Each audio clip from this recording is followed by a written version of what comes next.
بەحەقەت پێشەنگای کتێب دیاردەیەکی حەزاریە و سەردەمانەیە. ئەگەرچی زۆربەی زۆری خەڵک لە کتێب تۆراوە، لە خوێندنەوە تۆراون، ئەم تۆرانە لە پەرژەوەندی نەخ ئەو کەسەیەوە لە پەرژەوەندی میلەتەکەشە. کاتی ئەوە هاتووە هەر هەموو بەخۆیان بچێتەوە. ئێمە ئەلعان لە قۆناغێکی فرە هەستیارەدایە.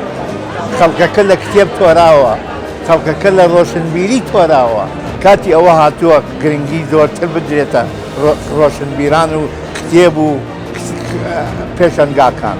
ئەوە چەند ڕۆژێکی تر کتێبخانەی پێشەنگای کتێب لە سلێمانیان کرێتەوە.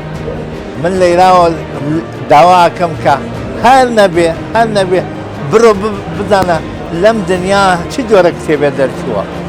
پێم وایە برادرانی سلێمانی لە زۆر دەستگای ڕۆشنبیری و چاپ و چاپەمەنی جیهانیان داوات کردووە. حاڵەتەکە گرنگە، با لە دەستان نەچێ. بەرحاڵ خۆشحاڵم کە ئێوە داوا لە منەکەن کە لەمڕۆوە بدوم و ئەوەی بە عەقڵمان بێت بۆ گرنگی پێگە و جێگەی پێشەنگای کتێب بە حەقیقەت هەوڵی بۆ دەم. ئیتر سەرکەوتوو.